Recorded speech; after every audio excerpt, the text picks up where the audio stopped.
Kasi sa totoo lang, yun din yung naisip ko before. Before traveling to China, nag-isipan ko talaga siya. Kasi medyo mainit yung political issues natin. Hindi ko i-restrict yung sarili ko na ma-discover yung bansa because of the political issues that we have. Doon ko talaga mas nakilala yung heart of its country, which is their people. We can explore the world, but we never forget what is rightfully ours. No regrets that I was able to travel. Kasi dito tayo mas na-educate. Being there on the ground, dito mas lumalawak yung kaalaman natin. Punta na tayo sa requirements. Hello guys! Kumusta kayong lahat? This is Dave, the Kuripot Traveler, at nandito tayo ngayon sa Makati kasi kukuha lang natin ng passport natin with an approved Chinese visa. So for the first time, nag-apply tayo guys for a visa in China.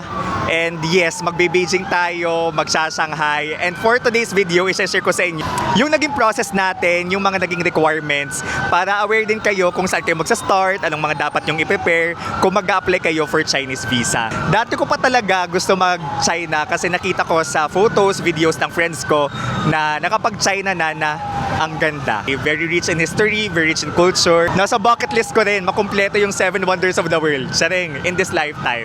Goal ko, makapunta sa Great Wall of China. Kung magbubook kayo ng hotel sa Agoda, you can use my promo code DAVEAGODA, capital letters yan, and make sure to redeem on Agoda mobile app. Punta lang kayo sa deals page sa baba para maka 10% off kayo. Alam nyo bang pwede rin kayo mag-book ng activities and tours sa Agoda? Use my promo code KURIPOTAGODA for 5% off. I-click nyo na lang din yung link sa comment section to redeem. Yung Klook code naman natin na Dave Gino Klook, one-time redemption na lang siya. So kung wala na kayong ma-redeem, you can explore Agoda. Friday ngayon tapos may MMFF parade. Pakita ko sa inyo, may mga, dito na ba yung mga artista? Parang wala pa. Diba? Napaka-eventful ng araw na to. So anyway, dito tayo sa Ayala Avenue nag-submit ng requirements mismo dito sa 6762 building, Sikatuna Building or Noble Square. Sikatuna Building or Noble Square yung pwede ninyong ipin na location, okay? Ayan na guys. Pero before tayo mag-submit dito, una nating ginawa ay online application. Submit tayo online muna kasi ito yung difference ng Chinese visa application. Kailangan muna natin i-submit online lahat ng requirements. Anyway, andyan na pumaparada na sino-sino ang mga yan. Let's go! So, nandito guys, yung Chinese Visa Application Center. So, nasa 6th floor siya. Dito sa Noble Square. Santino. Matutunan nyo kung paano maging Ay, si Lorna Tolentino. Sorry guys, di ko na zoom. Si Lorna Tolentino. Tapos kung kailangan nyo mag-withdraw, may mga bangko naman dito. Ayan, may China Bank, may Security Bank. Or di ko sure kung may withdrawal sa Security Bank, pero sa China Bank ako nag-withdraw. Ayan, nasa Tacloban na tayo guys. And nakapag-China na rin tayo noong first half of January. So itong i-share ko sa inyo ng mga requirements, pinaggawa natin, processes, ay yung pinaka-latest talaga. Pinakauna talagang ginawa natin guys, ito yung talagang first step, ay upload lahat ng requirements natin, lahat ng soft copy ng requirements natin, mga documents, online sa website ng Chinese Visa Application Center. So ito guys yung website ng Chinese Visa Application Center. So first time ko actually mag-apply for a visa na kailangan munang i-upload online. So kailangan muna nilang i-review yung requirements natin. Kung may requirement tayo na hindi okay, ay talagang hindi tayo mag-proceed sa submission sa mismong Chinese Visa Application Center. So yung online review ng application natin, it will take around 1 to 3 days. Yung akin, I forgot ko exactly ilang araw. Pero I remember, nag-submit ako ng Friday. Nakuha ko yung email kasi mag-i-email yan sila if may kulang, if may mali silang nakikita. Naka-receive ako ng email around Tuesday or Wednesday.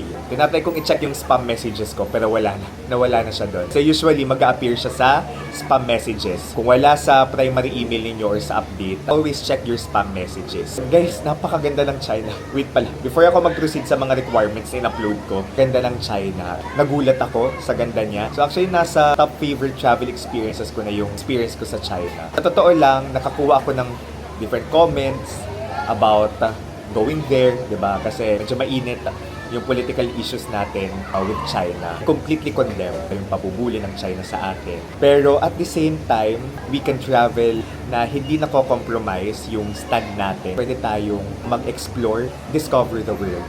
To be completely honest, before going there, may preconceived notion ako sa mga local. Of course, iba naman yung mga lokal sa gobyerno nila. Na-insertan ko na ng ganitong take, really valid naman yung mga ganong concerns kasi it just shows about how much we care about our country. Pero hindi ko i-restrict yung sarili ko na trumavel or ma-discover yung bansa because of the political issues that we have right now. When I was able to travel to China, doon ko talaga mas nakilala yung heart of its country, which is their people. Ang daming nabasag. Sobrang bait ng mga lokal, mga nasa restaurant, ng mga staff, yung mga nasa hotel. Sa talagang prejudice ako na baka ma-discriminate ako, baka masusungit. Pero hindi. Iba yung experience ko. Ito yung mga nadidiscover natin when we are able to travel. Nakaroon tayo ng brand new eyes. Natatanggal yung mga prejudice natin. We can explore the world. At the same time, we never forget what is rightfully ours. Like before traveling to China, nag-isipan ko talaga siya. Dami nating issues, di ba? No regrets that I was able to travel. Kasi dito tayo mas na-educate. Being there on the ground, mas naintindihan natin yung mundo, yung mga tao. Yung ibang clips, guys, na-upload ko na siya sa TikTok, Instagram, Facebook page ko. You can follow. Kasi mas real time ako mag-upload ng clips sa iba kong social media platform. YouTube talaga dito ako nababagalan kasi long form. At sa totoo lang, sinukuan ko na yung real time upload dito kasi may full-time job din ako.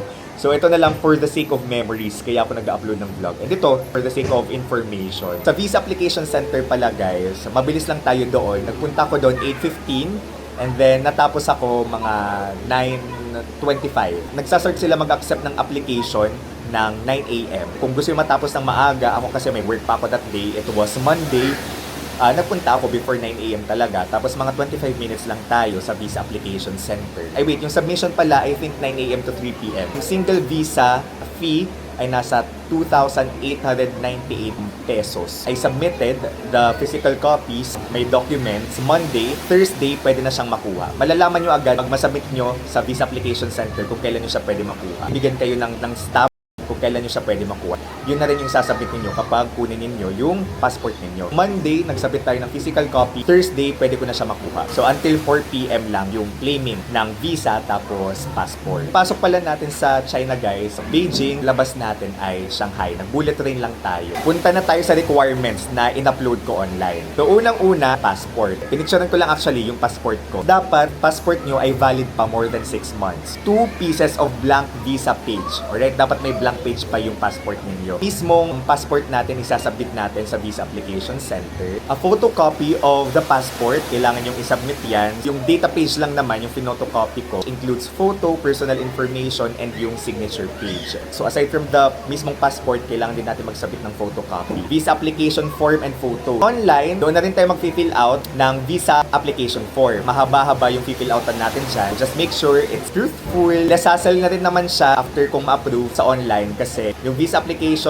form, prinin ko na lang siya. Kailangan din natin ng photo. May certain dimensions naman na nakasaad doon sa mismong website ng Visa Application Center. As in, doon yung mismo sa website makikita lahat ng requirements, okay? So ako, guys, I'm employee. Lahat ng sinasabi ko applicable sa mga empleyado. I'm a full-time employee, corporate employee, private company employee. One recently taken within 6 months. White background, a colored or dark top, no white, may certain dimension. Pinakita ko lang din to sa photo studio, okay? Yung dimension, tapos sila na yung bahala. Make sure to complete the visa application form online. Please bring a printed and signed visa application form kapag magpunta kayo sa Visa Application Center. Next requirement is the proof of legal stay or resident status in the Philippines. Yung akin naman, yung sinabit ko ay Certificate of Employment. Pwede rin proof of residence permit or proof of study in the Philippines. So ako, Certificate of Employment yung sinabit ko. Kung applicable sa inyo, photocopy of previous Chinese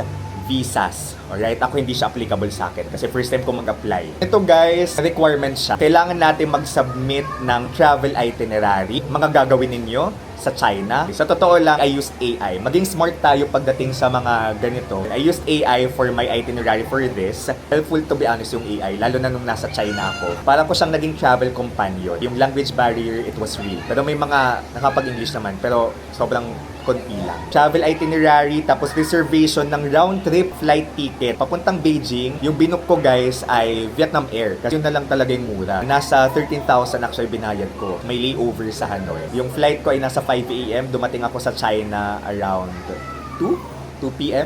Nag-book talaga ako prior. Actually, wala pa naman akong nababasang na-deny sa Chinese visa application. Pero guys, kung nag-apply na din kayo, feel free to comment down yung experiences, okay? To help our friends na manonood ng video na to. Kailangan na rin ng reservation ng hotel. Ako guys, nag-book ako sa Agoda. May free cancellation naman or pwede pang hindi bayaran on the spot ngayon. May pay later option naman, tapos free cancellation. Best step for me talaga na reserve yung accommodation ko sa Agoda. Tapos yun na rin yung sinubmit ko. Kung may invitation letter kayo, pwede rin kayo mag-submit ng invitation letter issued by relevant unit or individual in China. Wala akong invitation letter, okay? Is na yan. Dito applicable sa akin for applicants under 18 years old. For your reference na lang din, also need to provide the following in addition: photocopy of birth certificate with parent's name, photocopy of the parent's passport, photocopy of the parent's Chinese visa if available.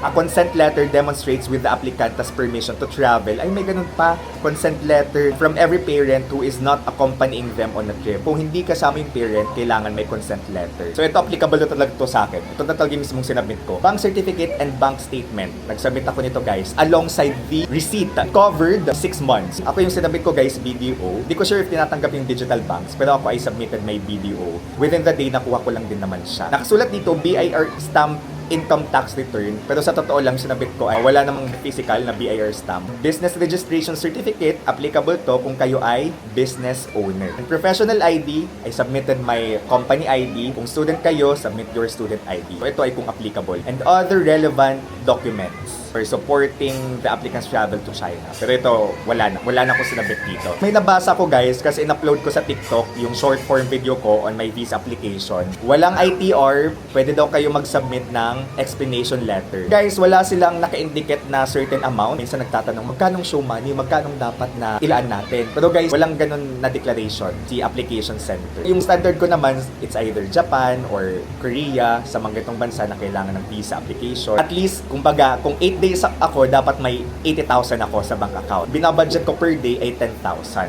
pesos. Pero si China, again, wala siyang specific amount na kailangan meron kang ganito para ma-approve. Pero just make sure, okay na, may sapat kayong amount. More than the sapat na amount para makapag-travel kayo. You can finance yourself sa China. So, yun lahat ng sinabit natin, guys. Straightforward naman siya. And kung may questions kayo, try kong sagutin. Pero ako, I'm just sharing based on my experience. So, outside my application, di ako sure. I'm employed, kailangan pala talaga na magsabit muna ng online application sa website ng Chinese Visa Application Center. Similar to Europe, kailangan din talaga ng flight ticket, hotel reservation. Wala pa akong nakita or nabasa na na-deny. Kung meron kayong kakilala, comment down below kung may kakilala kayo. Tapos, maybe you can share yung possible reason kung bakit sila na-deny. Yung visa fee ay nasa 2,898 pesos. Umuulan na. Actually, kailangan namin mag-check out kasi alas 12 yung check out namin. Mag-upload ako, siguro matatagalan pa kasi ang dami ko pang backlogs sa vlogs. May ano pa tayo, Korea na dapat i-upload, Hong Kong ongoing pa, Thailand, tapos yun, China ang next. I can't wait to upload my experiences. Ang dami nabasa nung nag-China ako, napakaganda sa Beijing. Very ancient, it's the ancient capital. Damang-dama ko yung historical vibe doon, yung history, mga historical landmarks. Sobrang surreal makapunta doon. Great Wall of China na pinaka-highlight ng trip ko. Yung history, it came into life nung nasa Beijing ako. Yung Shanghai naman, wow, it's the modern city, futuristic city of China. Grabe yung contrast ng dalawa. Pero dalawa may different vibe, different charm sila. Super okay yung experience ko sa China, guys. So, kung may issue man tayo ng discrimination, wala akong na-experience na gano'n. I-comment ko din sa comment section yung mga links ng binook natin sa China. I cannot wait to upload my experience. Kayo, guys, syempre, nandito kayo kasi curious din kayo kung paano mag-apply ng visa. Yun, I'm glad na kinonquer ko yung trip na yun. Solo tayo, solo trip. Nakakatapang siya, nakakabusog ng puso, ng isip. Feeling ko, mas nagkaroon ako ng brand new eyes sa pagtingin ko sa mga bagay-bagay. As much as we can, nagsaside hustle ako. Ito, nagko-content, nag-vlog. Somehow, I get to earn. And itong earnings na ito, ginagamit ko din sa pag-travel. So, maraming salamat kung gumagamit kayo ng promo code, diba, sa pagbubook ng inyong activities tours or hotels. Maraming salamat if nanonood kayo ng vlog. Hindi na ako magpapaka-plastic. It helps me really to travel. And ako, as much as I can, kung magagawa ko mag-travel, I will make sure to travel. I'm 29. Best decision in my 20s is to really travel. Dito talaga mas nabuksan yung isipan ko. Dito ako nag-grow. Diba, ang daming means of growing, of growth. Pero ibang level yung growth na nabibigay ng travel. When you get to see different cultures, na-immerse tayo sa different cultures, and we get to meet different people, different kinds of people. Nagkakaroon din tayo ng bagong perspective. We get to learn from them. So yun guys, pakita ko lang sa inyo kung nasan tayo ngayon. Dito tayo sa Tacloban. Yarn! Yun! Taga-Tacloban talaga ako guys. Kaya super effort for me. Hindi na super effort, pero mas magastos for me mga ibang bansa. Kasi syempre, Tacloban to Manila. That's a travel pack. But yan naman ay napapag-ipunan natin. And again, we work hard para ma-achieve yung mga pangarap natin sa buhay. Mapuntahan yung mga destinasyon, di ba, na pinapangarap natin. Kayo guys, you can also share your thoughts about traveling to China. So this is Dave, the Kuripa Traveler. Here from Tacloban, let's live our best life.